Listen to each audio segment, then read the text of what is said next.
আসুন আরেকবার কালিমাতুশ শুকর আদায় করে বলি আলহামদুলিল্লাহ। পবিত্র কোরআনের 105 নম্বর সূরা, সূরাটির নাম সূরাতুল ফিল, আয়াত সংখ্যা হলো 5। সূরাটি মক্কায় অবতীর্ণ হওয়ার কারণে এটাকে মাক্কি সূরা বলা হয়। এই ছোট্ট সূরাটির উপরে আমরা আলোচনা করব। আমাকে বলার, প্রত্যেককে শোনার এবং আমল করার মতো তৌফিক দান করুন। জোরে বলেন আমিন। আরো জোরে বলেন আমিন। এই সূরাটি আমরা এখানে যারা বসা আছি অনেকেরই মুখস্থ আছে, কথা বলেন ঠিক কিনা? সূরা ফিল মানে আলাম তারা সূরা, পারেন তো আপনারা সবাই? সবাই আমরা জানি, কিন্তু এটার ভিতরে যে কি চেতনা আছে, এটার ভিতরে যে কি মধু আছে, এটা আমরা অনেকেই জানি না, কথা বলেন ঠিক কিনা? আমরা আজকে সংক্ষিপ্ত পরিসরে আমি কিছু কথা আপনাদেরকে বলতে চাই, যদিও বেশি সময় আপনাদের সামনে আমি আলোচনা করতে পারবো না। যাই হোক, সূরাটির নাম সূরাতুল ফিল। বলেন সূরাতুল ফিল। প্রচলিত নাম যেটা আলাম তারা। সূরাটি মাক্কি না মাদানী? বলেন বলেন, মাক্কি না মাদানী? মাক্কি। সূরাটির আয়াত সংখ্যা কয়টি? 5টি। আগামীকালকে যেন বলতে পারেন যে সালেহ সাহেব এই সূরার উপরে আলোচনা করেছেন। সূরাটি মাক্কি, আয়াত সংখ্যা কয়টা? 5টা। আল্লাহ সুবহানাহু ওয়া তাআলা এই সূরার মধ্যে একটা শিক্ষা পৃথিবীর মানুষদের জন্য রেখে গেছেন। সেটা হলো এই, আমি বিস্তারিত পরে আলোচনা করব। সংক্ষেপে সূচনাতেই যে কথাটা বলতে চাই সেটা হলো, আল্লাহর বিরোধিতা করে পৃথিবীর মধ্যে কোন পরাশক্তি মহাশক্তি পৃথিবীতে টিকে থাকতে পারে? বলেন বলেন, পারে? এখনো পারে না, কিয়ামতের আগেও পারবে না, কথা বলেন ঠিক কিনা? সূরাতুল ফিলের শিক্ষা রব্বে কারীম ডাক দিয়া বলে, আমার রাসূল পাক সাল্লাল্লাহু আলাইহি ওয়াসাল্লামকে যখন কাফের মুশরিকরা নির্যাতন করতে শুরু করলো, নবীকে জেলখানার ভিতরে পাঠিয়ে দেওয়া হলো 3 বছরের জন্য। 3 বছর সেখানে অতিক্রম করার পরে আমার নবী যখন সেখান থেকে জেলখানা থেকে বের হয়ে আসলেন, আসার পরে তিনি শুনতে পাচ্ছেন যে মুসলমানদের উপরে বড় বড় নির্যাতন শুরু হয়ে গেছে। যেরকম নাউজুবিল্লাহ। নবীজি আমার ডাক দেয়া বলে, ও দুনিয়ার মানুষ, আমার কাছে আমার কানের মধ্যে আওয়াজ আসতে শুরু করলো, বিলালকে তপ্ত বালুর উপরে চিৎ করে শোয়াইয়া বুকের উপরে পাথর চাপা দিয়ে তারা রেখে দিয়েছে। আর বিলালকে বলতেছে, বিলাল এখনো পর্যন্ত সময় আছে, এখনো পর্যন্ত সময় আছে, তাড়াতাড়ি মুহাম্মদকে ভুলে যাও, মুহাম্মাদের রবকে ভুলে যাও, মুহাম্মদকে যদি ভুলে যাও তোমাকে জানে রক্ষা করব, আর যদি মুহাম্মদকে ভুলে না যাও তোমার জীবনটা এখানে শেষ করে দেব। বিলালের সংবাদটা যখন আমার কানের মধ্যে আসলো, নবীজি আমার ডাক দেয়া বললেন, সাহাবী জবাব দাও। বিলালের বুকের উপরে পাথর, পিঠের নিচে হলো তপ্ত বালু জ্বর। আমি জানতে চাই, বিলালকে যখন এমন কথাটা বলা হচ্ছে, বিলালের জবান দিয়ে কি উচ্চারিত হয়েছিল? সাহাবী ডাক দেয়া বলে, নবী বিলাল সেদিন বলেছিলেন, আমার জীবন যাবে তো মুমিন কোনদিন ঈমান দিতে পারে না। আর জোরে বলেন আল্লাহু আকবার। মুমিনের জীবন যাবে তো ঈমান যাবে? আর জোরে বলেন, যাবে? হযরত বিলাল ডাক দেয়া বলে, ও দুনিয়ার মানুষ, আমি বিলালের বুকের উপরে বিশাল আকৃতির পাথর, আমার পিঠের নিচে তপ্ত মরুভূমি, পিঠের নিচ দিয়ে যখন মরুভূমির তপ্ত বালুগুলো আমার পিঠের সাথে লেগে আছে, মনে হচ্ছে যেন শরীরের গোশতগুলো এখনই কাবাব হয়ে যাবে। আল্লাহর নবী ডাক দিয়ে বললেন, সাহাবী বিলালের জবান থেকে কি উচ্চারিত হয়েছিল? বিলালের জবান থেকে সেদিন উচ্চারিত হয়েছে, আমার জীবন তোমরা নিয়ে যেতে পারো, আমার জীবন তোমরা নিয়ে যেতে পারো, তবু রহমাতুল লিল আলামিনের রাস্তা থেকে বিন্দু পরিমাণ আমি সরে দাঁড়াবো না। আর জোরে বলেন আল্লাহু আকবার। নবী আমার ডাক দিয়া বললেন, কিছুক্ষণ পরে হযরত খাব্বাব রাদিয়াল্লাহু তাআলা আনহুর ব্যাপারে কথা আমার কানের মধ্যে আসলো। খাব্বাবের কথা যখন নবীর কানের মধ্যে আসলো, নবী আমার ডাক দিয়ে বললেন, ও মক্কার কুরাইশরা জানতে চাই খাব্বাবের অবস্থাটা কেমন। আল্লাহর নবীর কানের মধ্যে পৌঁছানো হলো, ও মুহাম্মদ, খাব্বাবের পিঠের নিচের মধ্যে জ্বলন্ত কয়লা দেওয়া হয়েছে। নাউজুবিল্লাহ বলবেন না? হযরত খাব্বাবের পিঠের নিচে জ্বলন্ত কয়লা দেওয়া হয়েছে। জিহ্বার মধ্যে শিক গরম করে জিহ্বার ভিতরে ঢুকানো হচ্ছে, আর বলা হচ্ছে, খাব্বাব, এখনো সময় আছে, মুহাম্মাদের রাস্তা থেকে সরে যা, এখনো সময় আছে, মুহাম্মাদের রবকে ভুলে যা। আল্লাহর নবী ডাক দিয়ে বলে, কুরাইশ, আমার কলিজার টুকরা খাব্বাবের জবান দিয়ে তখন কি বের হয়েছিল? কুরাইশ নেতা ডাক দিয়ে বলে, মুহাম্মদ খাব্বাব বলেছে, আমার জীবন একবার নয়, আমার আল্লাহ যদি আমার জীবন 1000 বার ফিরাইয়া দেয়, আমি খাব্বাব 1000 বার আমার নবীর জন্য জীবন দিতে প্রস্তুত। আর জোরে বলেন আল্লাহু আকবার। বলেন, এমন মুসলমান এখন দরকার আছে কি নাই? জোরে বলেন, আছে কি নাই? জীবন দিব তো ঈমান দিবে। আমার নবী ডাক দিয়ে বললেন, ও দুনিয়ার মানুষ, কিছুক্ষণ পরে হযরত আম্মার ইবনে ইয়াসার রাদিয়াল্লাহু তাআলা আনহুর কথা আমার কানের মধ্যে আসলো। কানের মধ্যে আসার পরে আমি জিজ্ঞাসা করলাম, আম্মারের অবস্থাটা এখন কেমন? বলে যে, আম্মারের অবস্থাটা হলো এমন, 2 পায়ের মধ্যে 2টা রশি লাগানো হয়েছে। 2 পায়ের মধ্যে 2টা রশি লাগাইয়া হযরতে আম্মারের 2 পা 2 উটের রশি 2 উটের মাথার মধ্যে গলার মধ্যে লাগাইয়া দিছে। 2 উটে 2 দিকে হাঁকিয়ে নেওয়া যাওয়া হচ্ছে, আর হযরতে আম্মারের পিছনের দিক থেকে মাঝখান দিয়ে পুরা ব্লাস্টটা, পুরা বডিটা 2 টুকরা হয়ে যাচ্ছে। নবী আমার ডাক দিয়া বললেন, ও কুরাইশরা জানতে চাই, আমার উম্মত, আমার কলিজার টুকরা, আমার প্রিয় সাহাবী আম্মারের অবস্থাটা কেমন? বলে যে, ও নবী, ও মুহাম্মদ, আম্মারের বডিটা 2 টুকরো হয়ে যাচ্ছে, তারপরেও আম্মারের মুখ থেকে আপনি মুহাম্মদের দুরূদটা সরে যায় না। আর জোরে বলেন আল্লাহু আকবার। বলেন, আল্লাহর মুহাব্বত দরকার আছে কি নাই? আওয়াজ করে বলেন, নবীর মুহাব্বত দরকার আছে কি নাই? এই জীবনে চলতে গেলে, দিনের পথে চলতে গেলে হামলা আসবে, মামলা আসবে, জেল জরিমানা আসবে, রক্ত দেওয়া লাগবে। যদি জীবন দেওয়া লাগে, আল্লাহর গোলামরা জীবন দিতে প্রস্তুত আছে কি না? 2 হাত তুলে বলেন, আমরা আল্লাহর রাস্তা জীবন দিতে চাই কি চাই না?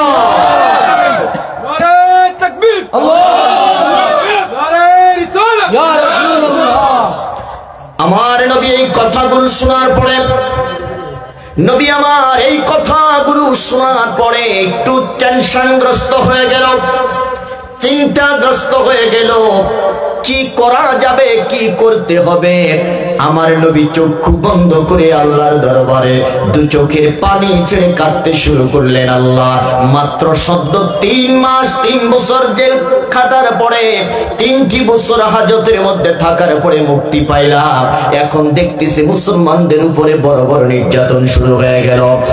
আর একটু পরে সংবাদ আসলো, মুহাম্মদ আবু জাহেলের নেতৃত্বে দারুন নাদওয়াতে বৈঠক বসেছে। দারুন নাদওয়াতে বৈঠক বসে তারা সিদ্ধান্ত নিয়েছে, মুহাম্মদকে 3টা অবস্থার যে কোনো অবস্থার মধ্যে পতিত করা লাগবে। 1 নাম্বার হলো হয়তো তাকে কতল করতে হবে। 2 নাম্বার, এই জগতের মধ্য থেকে তাকে পুরা স্টপ করে দিতে হবে, অথবা এই জমিন থেকে, মক্কা নগরী থেকে তাকে বিতাড়িত করে দিতে হবে। এই দুনিয়ার মুসলমান, তাদের সর্বপ্রথম ষড়যন্ত্র হলো মুহাম্মদকে হত্যা করতে হবে। এমন কথা যখন আমার নবী শুনতে পাইলেন, আমার নবী মেসেজটা পাঠাইয়া দিলেন কার কাছে? জবান খুলে বলেন, কার কাছে? বলেন, বাঁচানোর মালিককে। আমার আল্লাহ ডাক দেয়া বলে, নবী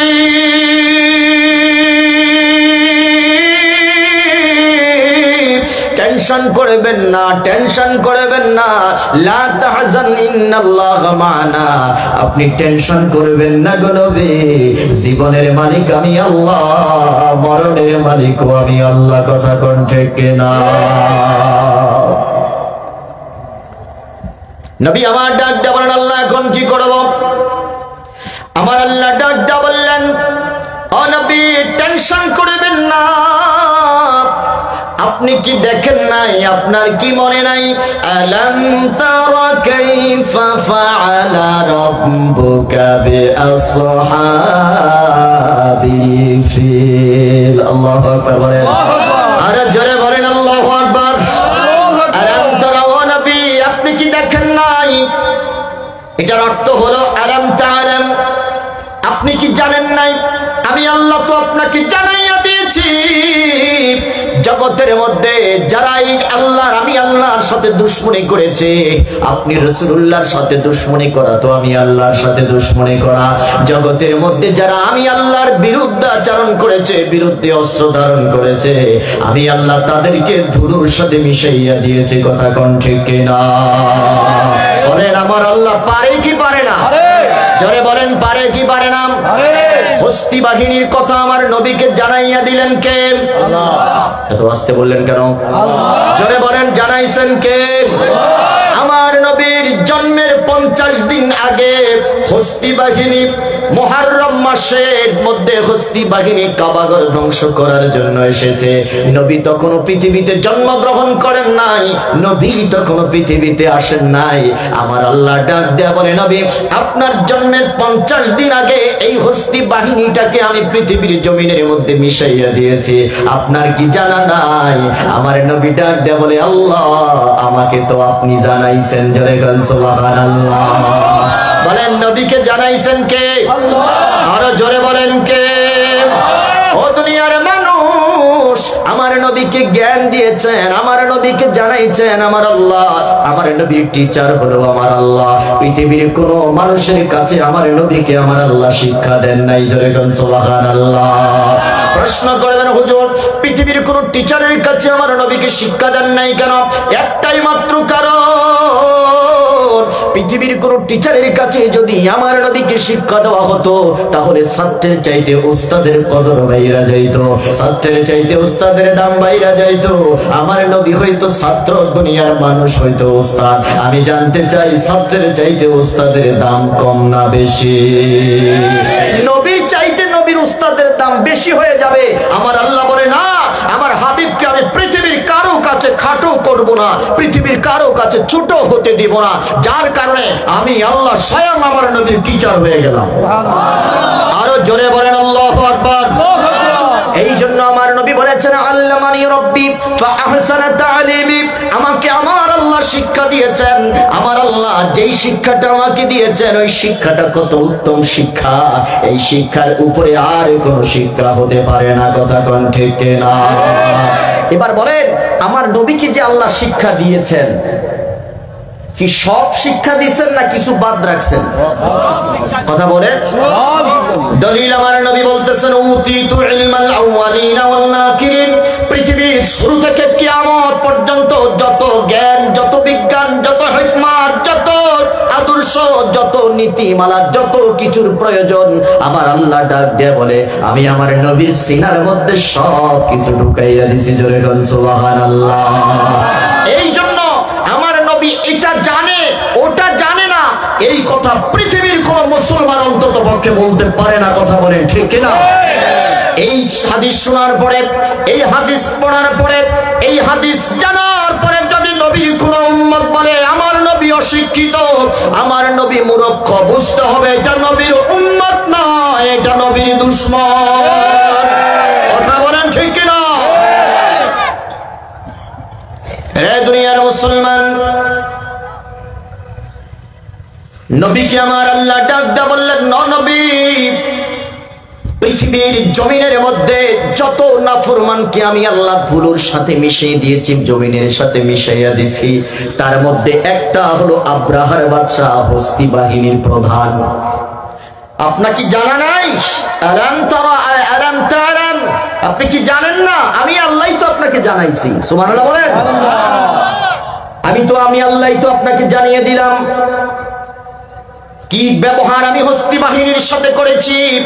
নবীকে প্রশ্ন করলাম, নবী জানতে চাই আমার আল্লাহ হস্তি বাহিনীর সাথে কি আচরণ করেছে আমাদেরকে জানান। এই বর্ণি বসুন্ধরা ইসলামী সেবা সংগঠনের উদ্যোগে মাহফিলের শ্রোতারা বসে আছে, কি ব্যবহার করেছে আমার আল্লাহ। আমার নবী ডাক দিয়ে বলে, শোনো, ইন্না আউওয়ালা বাইতিন উদিআ লিন-নাস লাল্লাযী বিবাক্কাতা মুবারাক। আল্লাহু আকবার বলেন। পৃথিবীর জমিনের মধ্যে সর্বপ্রথম ঘর বাইতুল্লাহ বানাইছেন কে? জবান খুলে বলেন কে? ও দুনিয়ার মুসলমান, অনেক লম্বা কথা আমি ছোট্ট করে বলতেছি।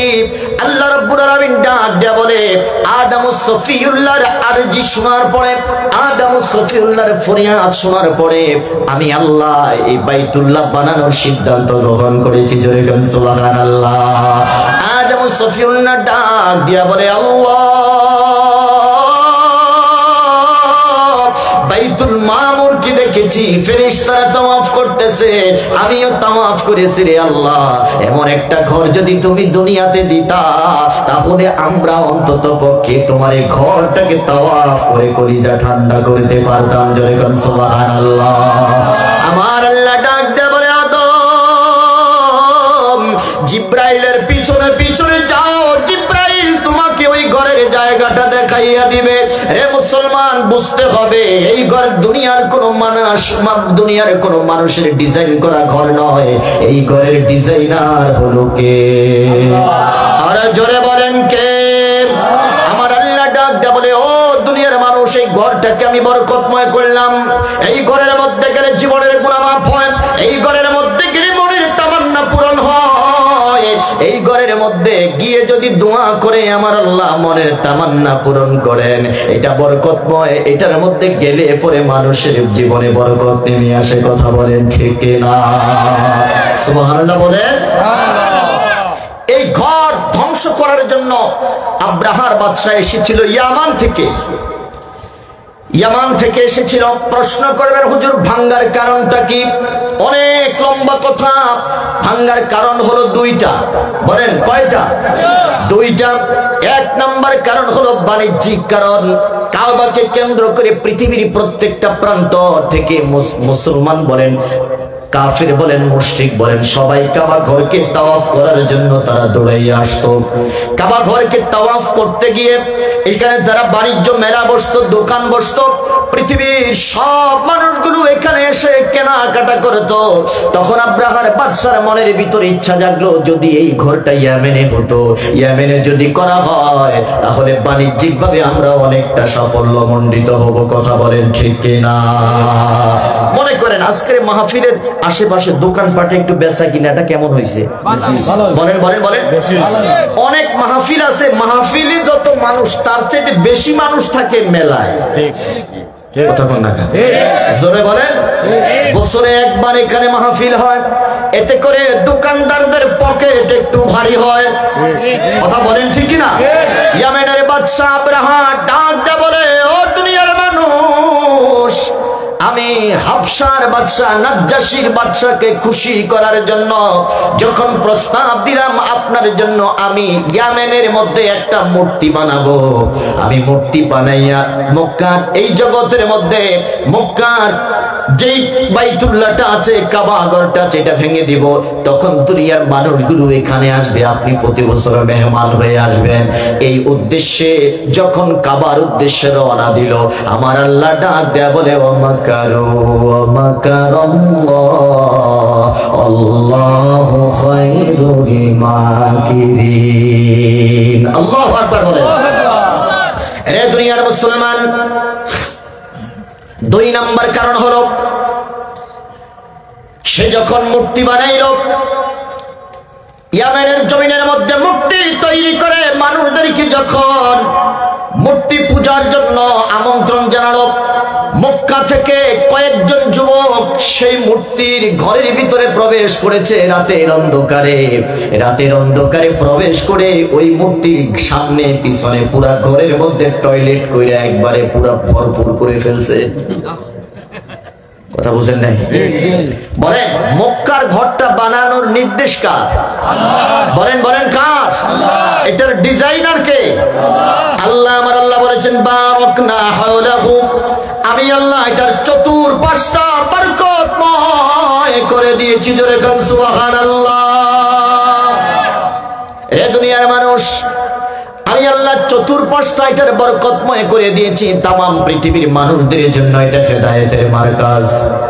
দুনিয়ার মুসলমান, আব্রাহার বাদশা যখন তার রাজ্যের মধ্যে এই মূর্তিটা স্থাপন করলো, দুনিয়ার মানুষগুলোকে যখন আহ্বান করলো, আহ্বান করার পরে মানুষ তো সেখানে যায় না, বরং মক্কা থেকে কয়েকজন যুবক সেখানে গিয়ে ওই মূর্তির সামনে আর পিছনে ডানে আর বামে পায়খানা করেছে। পায়খানা শুধু করার মধ্যেই ক্ষান্ত নয়, পায়খানাগুলো হাতে নিয়ে পুরা ওয়ালটা লেপছে। সুবহানাল্লাহ কইবেন না নাউজুবিল্লাহ? সুবহানাল্লাহ কোন? আরো জোরে বলেন না সুবহানাল্লাহ। কারণ কেন বললাম সুবহানাল্লাহ বলার জন্য? এই দুশমনিটা তো স্বয়ং আল্লাহর সাথে করা হয়েছে। কথা কোন না? জোরে বলেন ঠিক কিনা? আর মুসলমান যারা মক্কা থেকে যারা গিয়ে, ওরা তো তখন মুসলমান না, মক্কা থেকে যারা গিয়ে এই কাজটা করছে তাদেরকে ধন্যবাদ দেওয়া দরকার। কথা বলেন ঠিক কিনা? এখনো এই সমাজের মধ্যে, এই দেশের মধ্যে এরকম কিছু স্পিরিটওয়ালা যুবক দরকার আছে। কথা বলেন ঠিক কিনা? রে দুনিয়ার মুসলমান, সকাল বেলা আব্রাহার বাদশা গেল মূর্তির ঘর করে মূর্তি পূজা করতে। মূর্তি পূজা করতে গিয়ে দেখে ঘরের ভিতরে পায়খানার পোটলা এভাবে পড়ে আছে।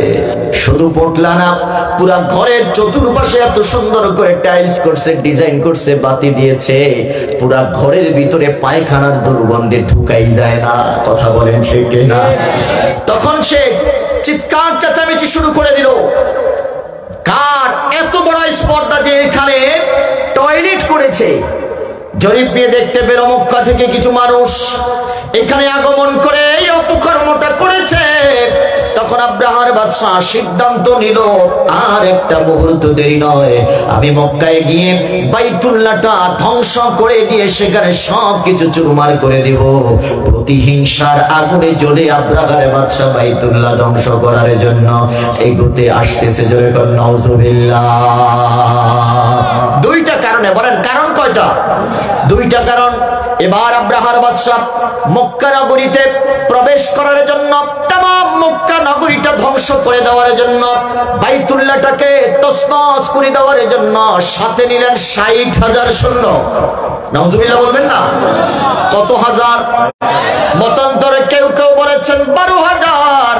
১২ থেকে ৬০,০০০-এর মধ্যে কিছু সৈন্য সংখ্যা নিল, আর ৯টা বড় বড় বন্য হাতি সে নিল।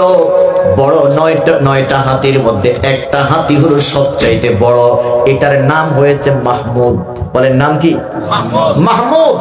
এই বড় হাতিটাকে কেন্দ্র করে কিন্তু সূরাতুল ফিল, বড় হাতিটাকে কেন্দ্র করে সূরাতুল ফিল। এটা এমন এত বড় একটা হাতি, সচরাচর মক্কা নগরী বা আশেপাশের রাষ্ট্র কোন জায়গায় এত বড় হাতি দেখা যায় না।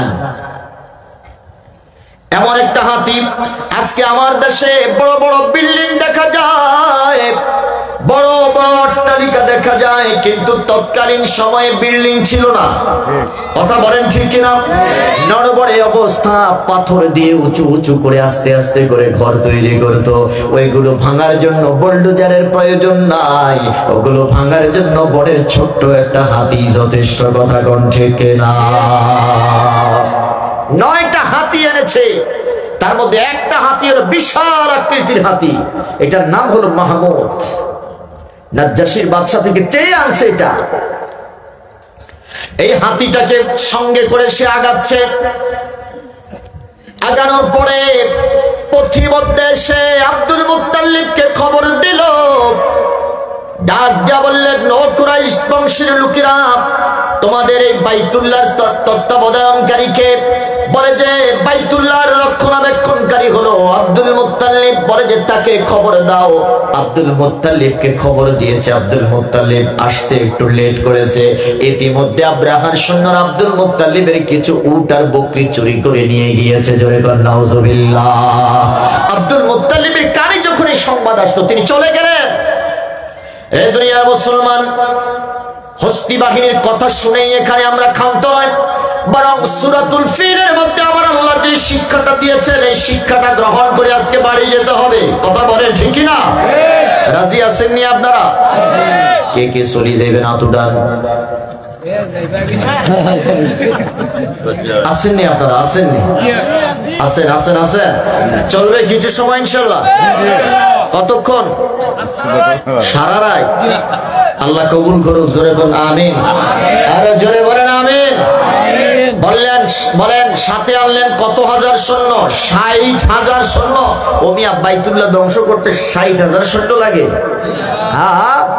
আবার আল্লাহ ডাক দেয়া বলে, ও দুনিয়ার মানুষ, 60,000 কেন 60 লক্ষ যদি হয়, আমি আল্লাহ পৃথিবীর জমিনের মধ্যে একটা দৃষ্টান্ত স্থাপন করব। বাইতুল্লাহ ভাঙার জন্য 60 জন সৈন্যের প্রয়োজন হয় না, 60,000 এনেছে। 60,000 কেন, তারা যদি 60 লক্ষ আনতো, আমি আল্লাহ মুহূর্তের মধ্যে সবগুলোরে নিস্তব্ধ করে দিতাম। কথা বলেন ঠিক না? আমার আল্লাহর পাওয়ার আছে কি নাই? যারা বলেন আছে কি নাই? এখন তো নাস্তিক রাম আর বামরা 60,000 নাই, 60 জন নয়। এদেরকে তো বাংলাদেশের মুসলমানরা লাঠি পিটা করা লাগবে না, পেশাব করে দিলে পেশাবের সাথে বঙ্গোপসাগরে ভেসে বেড়াবে। কথা বলেন ঠিক না? বলেন ওই আল্লাহ আজও আছে কি নাই? যারা বলেন আছে কি নাই? রে দুনিয়ার মুসলমান, শিক্ষা গ্রহণ করো সূরাতুল ফিল থেকে, আর বলিষ্ঠ কণ্ঠে বজ্র কণ্ঠে রাম আর বামদের কানে আওয়াজটা পৌঁছিয়ে দাও। 60,000 কেন, 60 কোটি রাম বাম যদি একত্রিত হও, মুসলমানদেরকে কাবু করার মতো শক্তি পৃথিবীতে নাই। কথা বলেন ঠিক না? ও দুনিয়ার মুসলমান, বড় মাহমুদ হাতিটাকে সাথে নিল, সবার সামনে রাখলো। আল্লাহর নবীর দাদা আব্দুল মুত্তালিব নিজের উটের বকরিগুলোকে তালাশ করার জন্য আব্রাহার বাদশার কাছে গেল। আব্রাহার বাদশার কাছে গিয়ে যখন দাঁড়ালো, আব্রাহার বাদশা ডাক দেয়া বলে, তুমি কি আব্দুল মুত্তালিব নাকি? বলে যে হ্যাঁ, আমি কুরাইশ লিডার আব্দুল মুত্তালিব। বলে যে কাবা ঘরের রক্ষণাবেক্ষণের দায়িত্ব কার হাতে? বলে যে আমি, আমার হাতে। চাবিটা আমার কাছে, আমি এটাকে পরিষ্কার করি, আমি এটাকে ঝাড়ু দেই, সময় মতো এটাকে খুলি, সময় মতো এটাকে তাওয়াফ করি। বলে যে শুনো, আমি এসেছি এই ঘরটাকে ভেঙে চুরমার করে দিতে। সঙ্গে এনেছি 60,000 সৈন্য, সাথে আছে আমার 9টি বন্য হাতি। তার মধ্যে সবচেয়ে বড় হাতি মাহমুদটাকে দেখতে পাচ্ছ? বলে যে হ্যাঁ দেখতে পাচ্ছি। বলে যে আমি যে কাবা ঘরটাকে ধ্বংস করার জন্য এসেছি, তোমার মতামত কি? হযরতে আল্লাহর নবীর দাদা আব্দুল মুত্তালিব ডাক দিয়ে বলে, রে আব্রাহার বাদশা শুনে নাও, জগতের মধ্যে এই ঘর আল্লাহর ঘর। পৃথিবীতে এই পর্যন্ত যত পয়গাম্বর আগমন করেছে, তামাম পয়গাম্বররা এই ঘরটাকে তাওয়াফ করেছে। চিল্লায়া এখন সুবহানাল্লাহ। এবং অনেক পয়গাম্বরের কবর এই কাবার পাশে তারা শুয়ে আছে, তাদেরকে দেওয়া হয়েছে। সুতরাং আমার বিশ্বাস, আমার ইয়াকিন, এই ঘর হলো আল্লাহর ঘর। এটাকে যদি তুমি ভাঙতে চাও, তাহলে আল্লাহর ঘর তিনি যদি চান তিনি রক্ষা করবেন, আর তিনি যদি না চান তাহলে তুমি ভেঙে ফেলবে। এটা তোমার আর আল্লাহর বিষয়। ঠিক সুবহানাল্লাহ। হয় না? আর জোরে বলেন আল্লাহু আকবার। তোমার এই 60,000 সেনাবাহিনীর বিশাল বহরের সাথে যুদ্ধ করার মতো শক্তি আমার নাই, সামর্থ্য আমার নাই। তবে রে বাদশা শুনে নাও, আমার যেই বকরি আর যেই উটগুলো তোমার সেনাবাহিনীরা ছিনিয়ে নিয়েছে, এগুলো ফেরত দিয়ে দাও। আব্রাহার বাদশা অবাক দৃষ্টিতে প্রশ্ন করলেন, আব্দুল মুত্তালিব, তুমি তোমার সম্পদের জন্য আমার কাছে প্রার্থনা করতেছো, অথচ বাইতুল্লাহকে সুস্থ রাখার জন্য, বাইতুল্লাহকে টিকিয়ে রাখার জন্য একটা বারও তুমি আরাধনা করলে না, একটা বার তুমি আমাকে অনুরোধ করলে না। আব্দুল মুত্তালিব ডাক দিয়া বলে, বাদশা, এই ঘর আল্লাহর, আমার আল্লাহ এই ঘরটাকে হেফাজত করবে। জোরে বল সুবহানাল্লাহ। আল্লাহু আকবার বলেন। আব্দুল মুত্তালিব উটার বকরিগুলো নিয়ে বাসায় ফিরলেন। কাবার চত্বরে দাঁড়িয়ে ডাক দিয়া বললেন, ও কুরাইশ কুরাইশরা তাড়াতাড়ি আসো। কুরাইশ লিডাররা দৌড়াইয়া আসার পরে আব্দুল মুত্তালিব ডাক দিয়ে বলতেছে, কুরাইশ লিডাররা শুনে নাও, কুরাইশ লিডাররা শুনে নাও, কুরাইশ লিডাররা শুনে নাও, আল্লাহর ঘর মক্কা নগরীটাকে তছনছ করে দেওয়ার জন্য আব্রাহার বাদশা ৬০,০০০ সেনা বহর নিয়ে আমাদের এই মক্কা নগরীর দিকে আগমন করতেছে। সুতরাং আমি তোমাদের লিডার হয়ে তোমাদেরকে নির্দেশ দিচ্ছি, যার যার মতো করে ওই যে চতুর্পাশে পাহাড়ের উপরে আশ্রয় গ্রহণ করো। এত বড় বিশাল সেনাবাহিনীদের সাথে যুদ্ধ করে কোনোদিন জমিনে টিকে থাকা যাবে না, কথা কোন ঠিক কিনা? আব্দুল মুত্তালিব চাবিটা আজকের যে মুলতাজাম, যেই মুলতাজামের মধ্যে হুজ্জাজে কেরামরা গাল, বুক আর পেট লাগাইয়া দোয়া করে দরজার সামনে চাবিটা ঝুলাইয়া দিয়া আল্লাহর দরবারে ফরিয়াদ করতেছে, আল্লাহ আমি আব্দুল মুত্তালিব গোলাম খাদেম, তুমি গোলাম মালিক, আমি খাদেমের শক্তি নাই, আমি খাদেমের শক্তি নাই তোমার এই ঘরটাকে রক্ষা করার। তোমার হাতে সুপর্দ করে দিলাম রে আল্লাহ, তুমি এই ঘরটাকে হেফাজত করবা। আমি চলে গেলাম, ঘরের মালিক তুমি, হেফাজতের দায়িত্ব তোমার উপরে। জোরে বল সুবহানাল্লাহ। আল্লাহু আকবার বলেন। আমার আল্লাহ ডাক দেয়া বলে, নবী ألم تر كيف فعل ربك بأصحاب الفيل। এই যে আসহাবুল ফিল, এই হস্তি বাহিনীর সাথে আমি কি আচরণ করেছি আমি না আপনাকে বলেছি? আমার নবী ডাক দেয়া বলে, দেখো আমার আল্লাহ কি কি করেছে আমি তোমাদেরকে শোনাচ্ছি।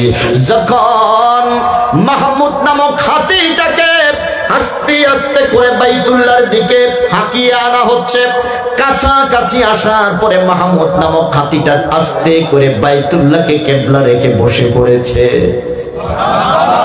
আরো আস্তে করে সুবহানাল্লাহ, চিল্লায়া বলেন আল্লাহু আকবার।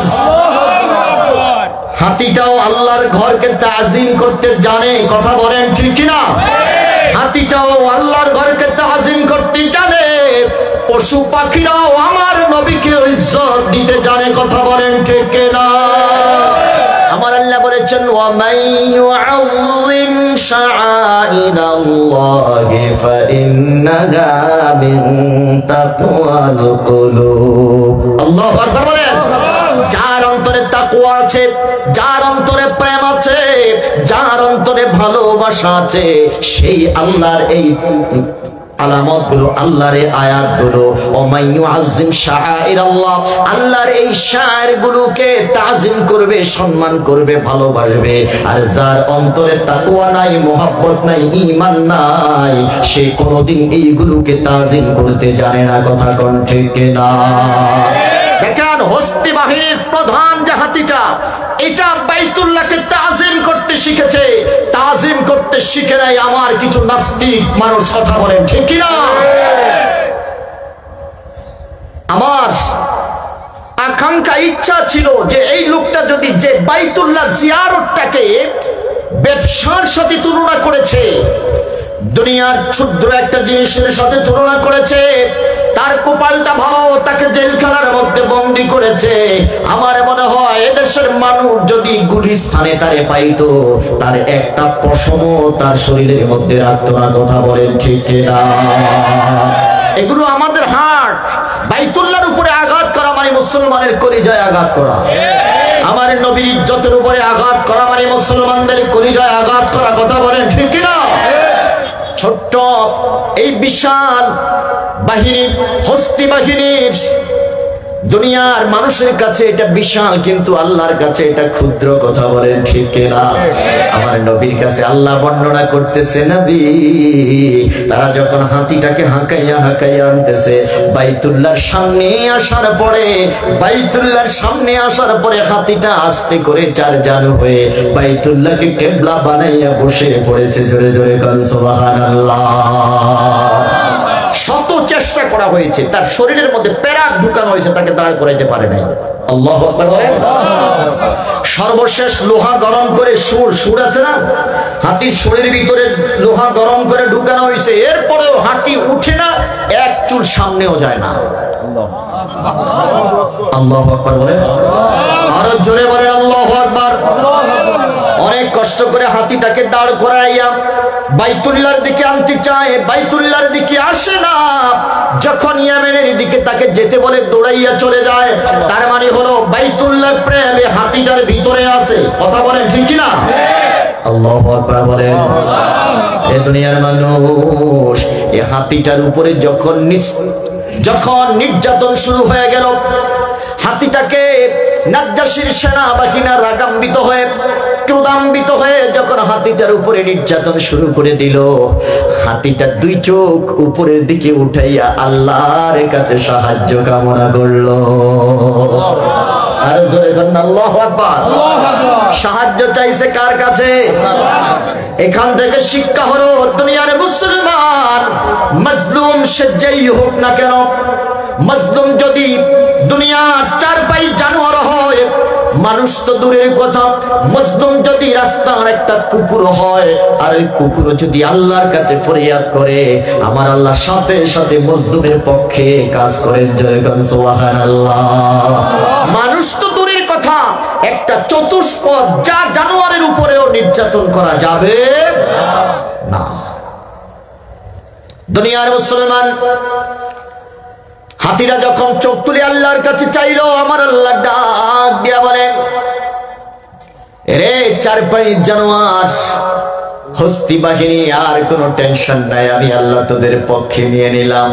আমি আল্লাহ তো তোদের পক্ষ নয়, আমি আল্লাহ আমার ঘরের পক্ষে সৈনিক হিসাবে কাজ করবো। যেরকম সুবহানাল্লাহ, আমি আমার ঘরের পক্ষে অবস্থান করলাম।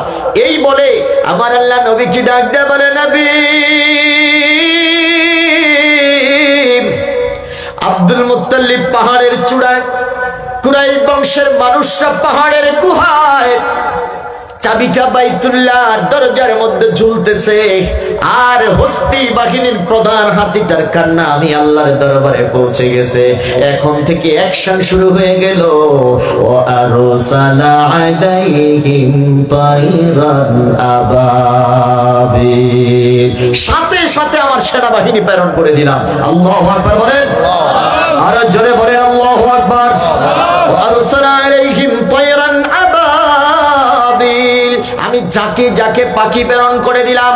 আমার আল্লাহ ডাক দেয়া বলে, ও নবী প্রত্যেকটা পাখির টঞ্চুর মধ্যে একটা করে পাথর, দুই পায়ের মধ্যে দুইটা পাথর। আল্লাহু আকবার বলেন। প্রত্যেকটা পাথরের গায়ে সেনাবাহিনীর নাম লেখা আছে, তার বাবার নাম মায়ের নাম লেখা আছে। সুবহানাল্লাহ কইতেন না? আর জোরে কর আল্লাহু আকবার। এক একটা সৈন্যের জন্য এক একটা পাখি, আর প্রত্যেকটা পাখির পায়ের মধ্যে দুইটা, টঞ্চুর মধ্যে একটা পাথর। এক একটা পাথর এক একটা সৈন্যের জন্য, এবং প্রত্যেকটা পাথর কোন মানুষের উপরে পড়বে তাও আল্লাহ নির্দিষ্ট করে দিয়েছে। আরো আস্তে কর না সুবহানাল্লাহ। আমার নবী ডাক দেয়া বলে, শুধু নির্দিষ্ট নয়, তার বাবার নামও দেওয়া আছে, তার দাদার নামও দেওয়া আছে। আল্লাহু আকবার বলেন। নির্দিষ্ট পাখিকে বলে দিয়েছে, তোর বন্টনে তোর ভাগে পড়ছে, ওই জালেমটা ওইটারে মারবি, ভিন্ন আরেকটারে মারতে পারবি না। আল্লাহু আকবার বলেন। ৬০,০০০ সেনাবাহিনীর জন্য ৬০,০০০ পাখি প্রেরণ করে দিলেন। আল্লাহু আকবার। আরব সাগর থেকে, সাগরের উপর থেকে পাখিগুলো যাকে যাকে আসতেছে, পৃথিবীর মানুষ ডাক দেয়া বলে, দুনিয়ার মুসলমান আল্লাহর সাথে বিরোধিতা করতে যায় না। আল্লাহর সাথে যদি বিরোধিতা করো, আমার আল্লাহ কখনো কখনো জমিন উল্টাইয়া দিছে, আবার কখনো কখনো ল্যাংড়া মশা পাঠাইছে, আবার কখনো কখনো আবাবিল পাখি পাঠাইয়া ধ্বংস করে দিয়েছে। কথা কোন ঠিক না? কখনো কখনো পানিকে উপড়ে দিয়েছে, কখনো কখনো করোনা ভাইরাস পৃথিবীতে ছাইরা দিছে। কথা বলেন ঠিক না? আল্লাহর সেনাবাহিনীদেরকে প্রতিহত করার মতো শক্তি পৃথিবীর কারো আছে? যাকে যাকে পাখিগুলো আসলো, আসার পরে যখন প্রত্যেকটা পাখি পাথরগুলো ছাড়তে শুরু করেছে, যার মাথার উপর দিয়ে পড়ে পায়খানার রাস্তা দিয়ে নাড়ি বুড়ি নিয়ে বের হয়ে যাচ্ছে। জোরে কোন সুবহানাল্লাহ, আল্লাহু আকবার বলেন। একটা পাখি ঘুরতেছে, তার ভাগে যেটা বরাদ্দ ছিল ওই মানুষটারে খুঁজে পায় না। সুবহানাল্লাহ না, আর জোরে কোন আল্লাহু আকবার। তার মানে আল্লাহ ছাড় দেন, ছেড়ে দেন না। কথা কোন দেখা, আল্লাহ ছাড় দেন, অবকাশ দেন, কিন্তু ছেড়ে দেন। পাখি ডাক দেয়া বলে হুকুম পালন করি কার? বলেন ওই পাখিটা হুকুম পালন করে কার? পাখিটা ডাক দেয়া বলে আমার ভাগ্যে যে নাফরমানটা ছিল তাকে তো খুঁজে পাচ্ছি না, তাকে খুঁজতে খুঁজতে আমি উড়াল দিচ্ছি, কয়েকটা চক্কর মারলাম, কোথাও ওইটারে খুঁজে পাই না। হঠাৎ করে দেখতে পাচ্ছি এটা দৌড়াইয়া ঘরের ভিতরে ঢুকতেছে। পাখি বলে যে আল্লাহর হুকুম পালন করার জন্য আমি দৌড়াইয়া ঘরের ভিতরে ঢুকে তার মাথার উপরে ছাড়ছি। সুবহানাল্লাহ বলেন, আর জোরে বলেন আল্লাহু আকবার। আল্লাহর সাথে নাফরমানি করলে আল্লাহ কাউকে ছেড়ে দেন? আমার আল্লাহ ডাক দেয়া বলে ফাজআলাহুম কাআসফিন মাআকুল। তাদের অবস্থাটা এমন হয়েছে যে একেবারে ঘাস চিবানো, গরু ঘাস চিবাইলে পরে যেমন হয়, ঘাস চিবাইলে পরে যে একেবারে অস্তিত্বহীন হয়ে যায়, যে পুরা ময়দান শুধু লাশ আর লাশ, এমন লাশ যেগুলোকে চিহ্নিতও করা যায় না। আল্লাহু আকবার বলেন। এ দুনিয়ার মানুষ, আমার আল্লাহ নবীকে ডাক দেয়া বললেন, ও নবী, হস্তি বাহিনীটাকে আমি মুহূর্তের মধ্যে শেষ করে দিলাম, মুহূর্তের মধ্যে শেষ করে দিলাম। মুহূর্তের মধ্যে এর পরিণাম হয়ে গেল, রেজাল্ট হয়ে গেল জিরো। আমি হস্তি বাহিনীকে পরাভূত করে আমি আল্লাহ আমার ঘরটাকে আমি রক্ষা করেছি।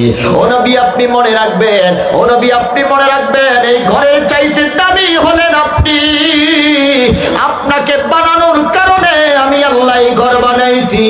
ঘরের জন্য যদি আমি আল্লাহ আব্রাহার ৬০,০০০ সৈন্যকে আমি শেষ করে দিতে পারি, আপনার ইজ্জত রক্ষার্থে, আপনার সম্মান রক্ষার্থে, আপনার দিন রক্ষার্থে, আপনার এই জমিনের মধ্যে ইসলামকে রক্ষা করার জন্য আমি আল্লাহ ৬০ কোটি সেনাবাহিনীর বহর মুহূর্তের মধ্যে শেষ করে দিতে পারি। আল্লাহু আকবার বলেন।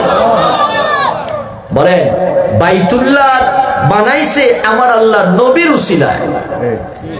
কথা কোন না, বাইতুল্লাহ হইছে কার উসিলায়?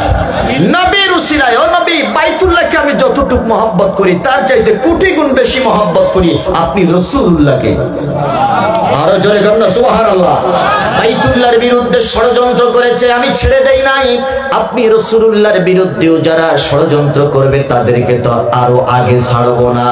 আলাম ইয়াজআল কাইদাহুম ফি তাদলিল। আপনি দেখেন নাই আব্রাহার বাদশার সব ষড়যন্ত্রকে আমি নস্যাৎ করে দিয়েছি। সুবহানাল্লাহ বলেন। সূরা ফিলের এই সংক্ষিপ্ত আলোচনার মধ্যে আমরা যে শিক্ষাটা পাই সেটা হলো আল্লাহর দ্বীনের বিরোধিতা করলে, আল্লাহর বিরোধিতা করলে এই জগতের মধ্যে হকের বিরোধিতা করে পৃথিবীতে কেউ টিকে থাকতে পারে? জোরে বলেন পারে? পারবে? আরে জোরে বলেন পারবে? আমার আল্লাহ বলতেছেন ইন্নাদ-দীনা ইনদাল্লাহিল ইসলাম। ও নবী, এখন তো বাইতুল্লাহ, এখন তো বাইতুল্লাহ, এখন তো বাইতুল্লাহ, আর কিয়ামত পর্যন্ত থাকবে বাইতুল্লাহ। ইমাম যিনি হয়েছেন তিনি মুহাম্মদুর রাসূলুল্লাহ। চিৎকার করে বলেন সুবহানাল্লাহ। আপনার উম্মতকে আলাম তারা, আলাম তারা এটা শুধু ওইখানের মধ্যে সীমাবদ্ধ নয়, আপনার উম্মতকে বলে দিবেন, তারাও জানবে, তারাও দেখবে। যতদিন পর্যন্ত কিয়ামত না হবে ততদিন পর্যন্ত হক পন্থীরাই পৃথিবীতে বিজয়ী হবে। সুবহানাল্লাহ বলেন। বরং আল্লাহর বিরোধিতা যারা করবে, আব্রাহার বাদশার মতো, ওই নমরুদের বাহিনীর মতো, কওমে লূতের মতো, আমি আল্লাহ তাদের প্রত্যেককে পৃথিবীর জমিন থেকে ধ্বংস করে দেব। আমি জানতে চাই আমার আল্লাহ পারে কি পারে না? বলেন বলেন তাহলে এই ক্ষুদ্র আলোচনা থেকে বোঝা গেল ভালোবাসতে হবে কাকে? আরো জোরে বলেন কাকে? ভালোবাসতে হবে নবীকে। কথা বলেন ঠিক কিনা? নবী ছাড়া আল্লাহর ভালোবাসা কোনোদিন পাওয়া যাবে। সুতরাং আজকের মাহফিল থেকে আমরা সিদ্ধান্ত নিতে হবে, আব্রাহার বাদশা কাবাকে ধ্বংস করার জন্য যখন আসলো, আমার আল্লাহ তাদের মোকাবেলা করেছে। এখন আমার সেই আল্লাহ আছে কি নাই? তখন মুসলমান ছিল না। আমি জানতে চাই এখন পৃথিবীর জমিনে মুসলমান আছে কি না? কম না বেশি? বলেন বলেন, কম না বেশি? সুতরাং এখন যদি কেউ আল্লাহর বিরোধিতা করতে আসে, আল্লাহর নিদর্শনাবলীর অপমান করতে আসে, আল্লাহর মায়ের তো হলো শেষ রাইতে। কথা বল না কেন? উস্তাদের মায়ের শেষ রাইতে, আগে উস্তাদের শাগরিদদের মায়ের শুরু হয়ে যাবে। কথা বলেন ঠিক কিনা? রাম বাম আর নাস্তিকদের জায়গা পৃথিবীতে, বাংলাদেশে অন্তত পক্ষে তাদের আস্তানা থাকতে দেওয়া যাবে না। কথা বলেন ঠিক কিনা? সূরা ফিরের শিক্ষা হলো এই, যেখানে বাতিল থাকবে সেখানে হক পন্থীরা বজ্র কণ্ঠে দীপ্ত কণ্ঠে আওয়াজ করে বাতিলকে প্রতিহত করবে। রাজি আছেন মুসলমান? দুই হাত তুলে দেখান রাজি আছেন? আল্লাহ কবুল করুক। জোরে বলেন আমিন। আর জোরে বলেন আমিন। যদি এটা সম্ভব হবে তখন, যদি আমার আপনার ভালোবাসাটা কার জন্য হয়? বলেন বলেন, কার জন্য? যদি এই ভালোবাসাটা হয় নবীর জন্য, যদি এই ভালোবাসাটা হয় ইসলামের জন্য। কথা বলেন ঠিক কিনা? আপনারা অনেকেই জানেন 14 ফেব্রুয়ারি বিশ্ব ভ্যালেন্টাইন ডে। আছে না? আছে না? আছে না? হ্যাঁ, 14 ফেব্রুয়ারি ভালোবাসা দিবস। আমি বলি এটারে বেহাইয়া দিবস। কথা বলেন ঠিক কিনা? বলেন, মুমিনের ভালোবাসা একদিন না প্রতিদিন? জবান করে বলেন, একদিন না প্রতিদিন? জন্ম থেকে মৃত্যু পর্যন্ত ভালোবাসা চলবে মুমিনের। কথা বলেন ঠিক কিনা? আমাদের ভালোবাসা হবে আল্লাহর সাথে, আমাদের ভালোবাসা হবে নবীর সাথে, আমাদের ভালোবাসা হবে মা বাবার সাথে, আমাদের ভালোবাসা হবে ভাই বোন আত্মীয় স্বজন পাড়া প্রতিবেশী দুনিয়ার সমস্ত মুসলমানের সাথে। সেটা একদিনের জন্য নয়, সেটা হবে মৃত্যু পর্যন্ত। কথা বলেন ঠিক কিনা? আজকে যারা বিশ্ব ভালোবাসার নামে বিশ্ব বেহায়া দিবস পালন করে, আমি বলতে চাই এরা কোনোদিন মুসলমানের সন্তান হতে পারে না। যেভাবে একজন মুসলমান মেয়ের মহিলার গালের মধ্যে ছবি আঁকে, অঙ্কন করে, উল্পি আঁকে, তারপরে একজন বেগানা মহিলার শরীরের মধ্যে আরেকজন পুরুষ টাচ করে, আমি বলতে চাই কোন মুসলমানের সন্তান এমন কাজ করতে পারে? আরো জোরে বলেন, পারে? আমরা একদিনের ভালোবাসা চাই না, মুসলমান ভালোবাসা চায় মৃত্যু পর্যন্ত। কথা বলেন ঠিক কিনা? আমার ভালোবাসা একদিনের জন্য নয়, আমার ভালোবাসা হবে কিয়ামত পর্যন্ত। চিল্লায় বলেন ঠিক কিনা? আমি আফসোস করে বলি, ওই বাবা দুর্ভাগা, যেই বাবার মেয়ের গায়ের মধ্যে আরেকজন পরপুরুষ হাত দেয়, আমি বলি ওই বাবা বেঁচে থাকার চাইতে মরে যাওয়া ভালো। কথা বলেন ঠিক কিনা? যেই বাবার সন্তান আরেকজন বাবার মেয়ের শরীরের মধ্যে টাচ করে, আমি বলতে চাই ওই বাবাও থাকার চাইতে না থাকাই ভালো। কথা বলেন ঠিক কিনা? তুমি যদি মুসলমান হও, তোমার ব্যাপারে আমার কথা আছে। আর তুমি যদি মূর্তি পূজারী হও, তুমি যদি অগ্নি পূজারী হও, তুমি যদি কাফির মুশরিক আর ইহুদিদের দালাল হও, তুমি যদি রাম আর বাম হও, তাহলে তোমার ব্যাপারে আমাদের কোনো কথা নাই। তার কারণ যার লজ্জা নাই সে সব কিছু করতে পারে। কথা বলেন ঠিক কিনা? মুসলমানের লজ্জা হলো ঈমানের একটা অংশ। কথা বলেন ঠিক কিনা? আল হায়াউ শু'বাতুম মিনাল ঈমান। লজ্জা হলো ঈমানের একটা অঙ্গ, লজ্জা হলো ঈমানের একটা অংশ। মুসলমান বাবাকে আমি বলতে চাই, মুসলমান মাকে আমি বলতে চাই, মুসলমান অভিভাবককে বলতে চাই, 14 ফেব্রুয়ারি ভ্যালেন্টাইন ডে ভালোবাসা দিবসের নামে যে নোংরামি চলতেছে, এই নোংরামি বন্ধ করার জন্য তুমি মাকে সর্বপ্রথম আগাইয়ে আসতে হবে। কথা বলেন ঠিক কিনা? তুমি বাবাকে সর্বপ্রথম আগাইয়ে আসতে হবে। আমার সন্তান এই দিনে আমি ঘর থেকে বের করতে দিব না, আমার সন্তানকে আমি এই দিনে ঘর থেকে বের হতে দিব না। সর্বোপরি বাংলাদেশের আপামর জনতার পক্ষ থেকে, মুসলমানদের পক্ষ থেকে আমরা আজকে আরজি জানাই, এই বিশ্ব ভালোবাসার নামে বিশ্ব বেহায়াপনা দিবস বাংলাদেশে বন্ধ করতেই হবে, করতেই হবে। আমরা চাই কিনা? নারায়ে তাকবীর, নারায়ে রিসালাত, আহলে সুন্নাত ওয়াল জামাত। আল্লাহ কবুল করুক, জোরে বলেন আমিন। আমাদের ভালোবাসা একদিন না প্রতিদিন? বলেন একদিন না প্রতিদিন? তো তোমরা একদিনের ভালোবাসা দিয়ে আমগরে কি শিক্ষা দিতে চাও? আমরা তো একদিন ভালোবাসি না। বলেন বলেন বলেন। তোমাদের মতো চার পাই জানোয়ারের মতো ভালোবাসা আমরা চাই। কুকুরের ভালোবাসা অল্প কয়েকদিন। কথা বলেন। গরুর ভালোবাসা অল্প কিছুক্ষণ, শুয়োরের ভালোবাসা অল্প কিছুক্ষণ, কিন্তু মানুষের ভালোবাসা অল্প কিছুক্ষণের জন্য নয়, অল্প দিনের জন্য নয়। মানুষের ভালোবাসা হয় মৃত্যু পর্যন্ত। কথা বলেন ঠিক কিনা? আমার যুবক বন্ধুদেরকে বলতেছি, আসো, ফিরে আসো, ফিরে আসো ইসলামের ছায়া তলে, কালিমার পতাকা তলে। এখানেই শান্তি পাওয়া যায়। আর ওই যাদের কথায় তোমরা নাচতেছো, যাদের কথায় তোমরা অর্ধ উলঙ্গ হয়ে রাজপথে মিছিল দিচ্ছ, ওই পথে শান্তি কোনোদিন আসতে পারে?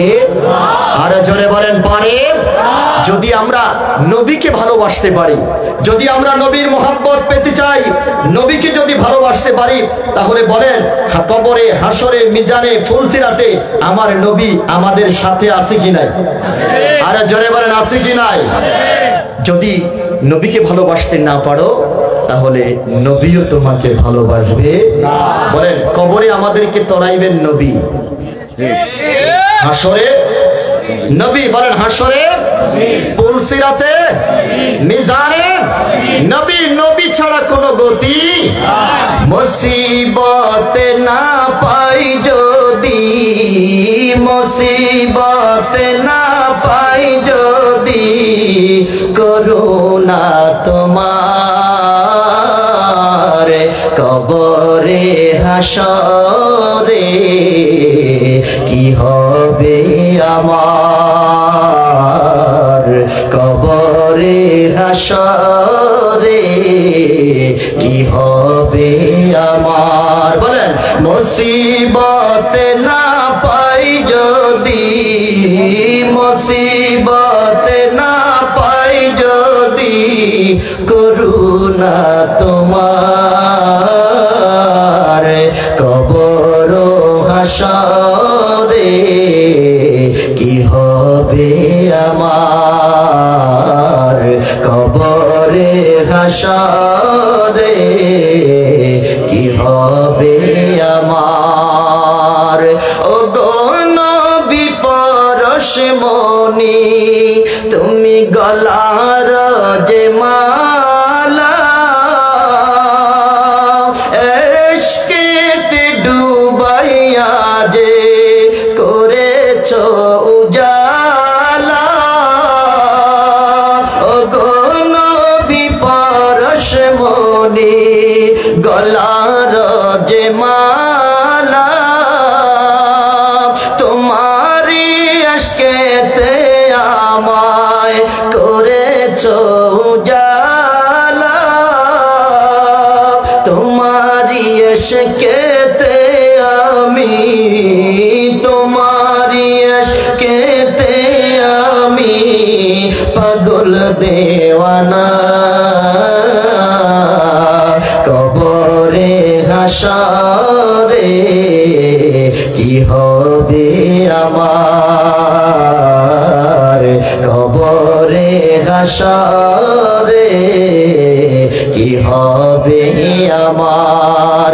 মুসিবতে না পাই যদি, মুসিবতে না পাই যদি, করুণা তোমার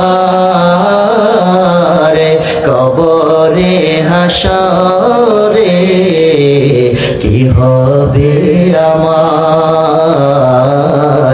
কবরে হাসরে কি হবে আমার। কথা বলেন ঠিক কি না? মুসিবতে নবী আমার সহায়, সুতরাং ওই নবীকেই ভালোবাসতে হবে। ঠিক আছে কথা? আল্লাহ আমাদের প্রত্যেককে কবুল করুক। জোরে করেন আমিন, আরো জোরে করেন আমিন। আসুন নবী একটু দাঁড়াইয়া সালাম দে। ইয়া নবী সালাম আয়া রাসূল সালাম আলাইকা ইয়া হাবিব সালাম আলাইকা সালাওয়াতুল্লাহ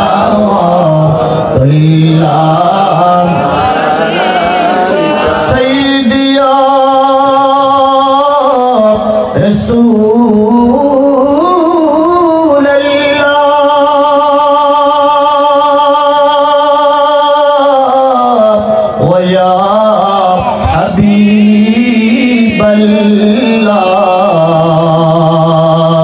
নবী সাধনাই যেতে মদিনা দিন রাত একই ভাবনা দেখা দেন নবী স্বপ্নে আরজ আপনার কদমে সালাম আলাইকা ইয়া রাসূল সালাম আলাইকা ইয়া হাবিব সালাম আলাইকা সালাওয়াতুল্লাহ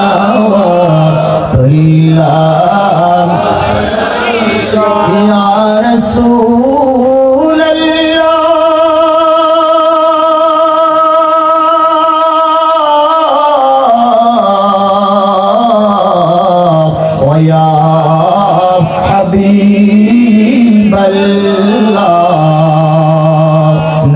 সাধনাই যেতে মদিনা দিন রাত একই ভাবনা দেখা দেন নবী স্বপ্নে দেখা দেন নবী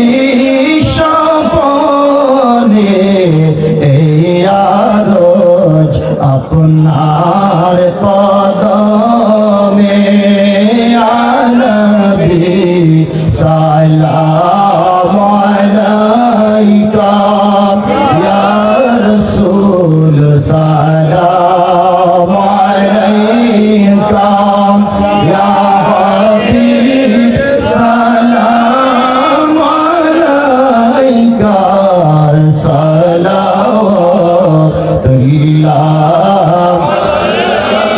ইয়া রাসূলাল্লাহ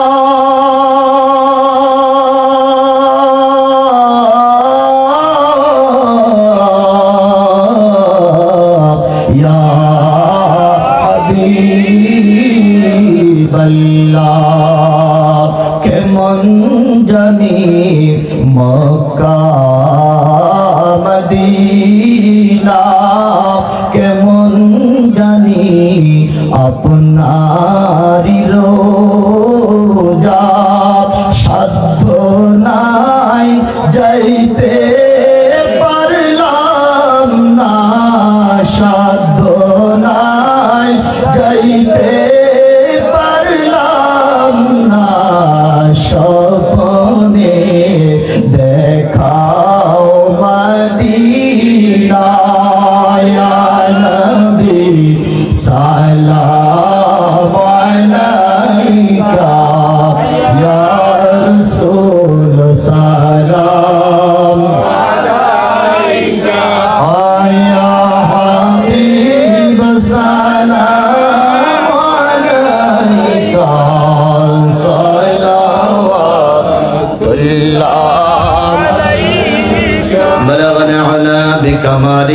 كشف الدجى بجماله حسنت جميع خصاله صلوا عليه وآله استغفر الله واتوب إليه لا حول ولا قوة إلا بالله العلي العظيم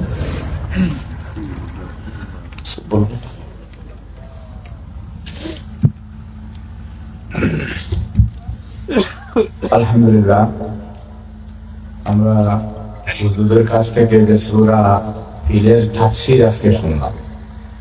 অনেক তাফসীর মাহফিল হয়, তাফসীরের নামে কোথায় সূরা কোথায় আয়াত ঠিক থাকে না। আজকে যে সূরা ফিলের তাফসীর আমরা হুজুরের কাছ থেকে শুনলাম, এটাই হলো তাফসীর, ঠিক না? এটাই হলো তাফসীর এবং এটাই হলো তাফসীর মাহফিল। একটা আয়াত তিলাওয়াত করলেন, একটা সূরা করলেন, কোথায় কতক্ষণ রাজনৈতিক বক্তব্য, কতক্ষণ সরকারের বিরুদ্ধে, কতক্ষণ আরো অন্য অন্য আলিম উলামাদের বিরুদ্ধে কিছু গল্প সল্প কইরাই তাফসীর মাহফিল শেষ। আমরা দেখি, কিন্তু এগুলা তাফসীরের নামে ভণ্ডামি, এগুলা তাফসীরের নামে ভণ্ডামি।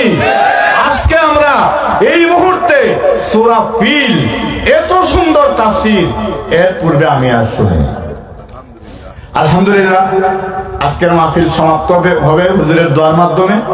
আমি আজকের এই সমাপনী দিবসের সভাপতি হিসেবে আল্লাহর দরবারে শুকরিয়া আদায় করি এবং হুজুর আমাদের মাহফিলে এসে তাফসীর করে আমাদেরকে ধন্য করেছেন, এর জন্য হুজুরকে বডিবাসীর পক্ষ থেকে অভিনন্দন ও লাল গোলাপ শুভেচ্ছা জানাচ্ছি। আপনারা যারা এত রাত্রে এখানে উপস্থিত হয়ে আছেন, আল্লাহ যেন আপনাদেরকে কবুল করে নেন। সবাই বলে আমিন। হুজুর দোয়া করবেন। استغفر الله واتوب اليه لا حول ولا قوه الا بالله استغفر الله মাঝে ভালো আছেন এখানে বসুন্ধরা গ্রামের অনেক মুরব্বী মারা যারা আছেন দেশে বিদেশে। اللهم آمين اللهم آمين আমি নিজেও বেমারি। ربنا ظلمنا أنفسنا وإن لم تغفر لنا وترحمنا لنكونن من الخاسرين ربنا فاغفر لنا ذنوبنا وكفر عنا سيئاتنا وتوفنا مع الأبرار رب ارحمهما كما ربياني صغيرا رب ارحمهما كما ربياني صغيرا يا الله يا رحمن يا رحيم আমি গুনাহগার, তোমার কিছু নেককার বান্দাদেরকে লইয়া, তোমার কিছু পাগল বান্দাদেরকে লইয়া তোমার শাহী দরবারে ভিখারির মতো দুইখানা হাত তুলেছি। লাউলামায়ে কেরামদেরকে নিয়ে হাত তুলেছি, তালিবুল ইলমদেরকে নিয়ে হাত তুলেছি রে আল্লাহ। ছোট্ট ছোট্ট মাসুম বাচ্চাদেরকে নিয়ে হাত তুলেছি, দাড়ি পাকা বাবাদেরকে নিয়ে হাত তুলেছি রে আল্লাহ। যার হাত তোমার পছন্দ হয় ওই হাতের উসিলায় আল্লাহ আমাদের জীবনের গুনাহ তুমি মাফ করে দাও। জীবনে যত নেক আমল করেছি তামাম নেক আমলের বন্ধুটি মার্জনা করে কবুলের মঞ্জুর করে নাও। তামাম নেক আমলের হাদিয়া কোটি কোটি গুণ বাড়াইয়া আমার দয়াল নবীর রওজা মুবারকে পৌঁছে দাও। আদম সফিউল্লাহ থেকে আজ পর্যন্ত যত মুসলমান নরনারী কবরে গেছে আল্লাহ, तमाम मुसलमान नर-नारी कबरेर हादिया पहुँचे दाओ। ओ अल्लाह तुरस्केर जमीने सीरियार जमीने যত মায়ের সন্তান ওই ইট বালুর নিচে চাপা পড়ে মৃত্যুবরণ করেছে রে আল্লাহ, তামাম মাইয়িতদের কবরের হাদিয়া পৌঁছে দাও। আমিন। আল্লাহ তাদের প্রত্যেকের জীবনের গুনাহ খাতা তুমি মাফ করে দাও। আল্লাহ পরিবারের যে সমস্ত সদস্যরা জীবিত আছে আল্লাহ তাদেরকে সবরে জমির ইখতিয়ার ধরার মতো তৌফিক দাও। আল্লাহ খাস করে আমরা যারা হাত তুলেছি মাওলা আমাদের আত্মীয় স্বজন যে যেখানে শায়িত আছে আল্লাহ তামামের কবরের হাদিয়া পৌঁছে দাও। ও আল্লাহ জানি না কোন মায়ের সন্তান মাকে হারাইয়া হাত তুলেছে, জানি না কোন বাবার সন্তান বাবাকে হারাইয়া হাত তুলেছে। আল্লাহ এই মুহূর্তে মায়ের কথা মনে পড়ে গেল, বাবার চেহারাটা মনে পড়ে গেল রে আল্লাহ। আল্লাহ মায়ের কথা মনে করে সন্তান চোখের পানি ধরে রাখতে পারে নাই, বাবার কথা মনে করে সন্তান চোখের পানি ধরে রাখতে পারে নাই রে আল্লাহ। আমাদের মায়ের কবরের হাদিয়া পৌঁছে দাও, আমাদের বাবার কবরের হাদিয়া পৌঁছে দাও। আল্লাহ মা বাবার জীবনের গুনাহ তুমি মাফ করে দাও। ও আল্লাহ মা বাবা যাদের জীবিত আছে মা বাবার হায়াতের মধ্যে বরকত দিয়ে দিও। আল্লাহ মা বাবার হায়াতের মধ্যে বরকত দিয়ে দিও। মা বাবা যাদের অসুস্থ আছে শিফায়ে আজরা কামিলা নসিব করে দিও। ও আল্লাহ অনেকেই দোয়া চেয়েছে, বিমারে আছে অসুস্থ আছে শিফায়ে আজরা কামিলা নসিব করে দিও। আল্লাহ খাস করে যতগুলো ভাই বাবা বন্ধু হাত তুলেছে আল্লাহ কাউরে তুমি খালি হাতে ফেরত দিও না। আল্লাহ আমি গুনাহগার হতে পারি, আমার একটা সার্টিফিকেট আছে আমি মুসাফির। আল্লাহ মুসাফিরের দোয়া তুমি কবুল করো। আল্লাহ মুসাফিরের ইজ্জতের খাতিরে আল্লাহ আমাদের দোয়াকে কবুল করো। যতগুলো ভাই বাবা বন্ধু হাত তুলেছে আল্লাহ প্রত্যেকের জীবনের গুনাহ খাতা মাফ করে দাও। গুনার বোঝা মাথায় লইয়া আমরা কাঁদতেছি আল্লাহ। আমার আল্লাহর একটা ডাক দেন না আল্লাহ, আওয়াজ করে একটা ডাক দেন আল্লাহ, চিল্লায় একটা ডাক দেন আল্লাহ। আল্লাহ গভীর রজনীতে পাগলগুলো তোমারে আল্লাহ আল্লাহ আল্লাহ বলে ডাকতেছে রে আল্লাহ। তোমার কি মায়া লাগে না? তোমার কি দয়া হয় না রে আল্লাহ? আল্লাহ পৃথিবীর সবাই ঘুমাইতেছে, আল্লাহ পাগলগুলো এখনো সজাগ আছে। আল্লাহ পাগলগুলো তুমি খালি হাতে ফেরত দিও না। গুনার বোঝা মাথায় লইয়া আমরা কাঁদতেছি, মাফ কইরা দাও মাবুদে মাওলা ইলাহি, মাফ কইরা দাও মাবুদে মাওলা ইলাহি, ক্ষমা যদি নাহি করো আল্লাহ বান্দারে আল্লাহ, ক্ষমা যদি নাহি করো আল্লাহ বান্দারে, বলো তোমার বান্দা যাইবে কার কাছে। আল্লাহ আমাদের যাওয়ার মতো আর কোনো দরজা নাই রে আল্লাহ। আল্লাহ তুমি ছাড়া আমাদের কেউ নাই। আল্লাহ আমাদের কাউরে তুমি খালি হাতে ফেরত দিও না। আল্লাহ যতগুলো ভাই বাবা বন্ধু হাত তুলেছে তামামের জীবনের গুনাহ খাতা মাফ করে দাও। ও আল্লাহ মাহফিলকে তুমি কবুল করো, কিয়ামত পর্যন্ত জমিনের মধ্যে জারি রাই করে আল্লাহ। আল্লাহ যেই সংগঠনের উদ্দেশ্যে যেই সংগঠনের উদ্যোগে আজকের মাহফিল সংগঠনটারে তুমি কবুল করো আল্লাহ।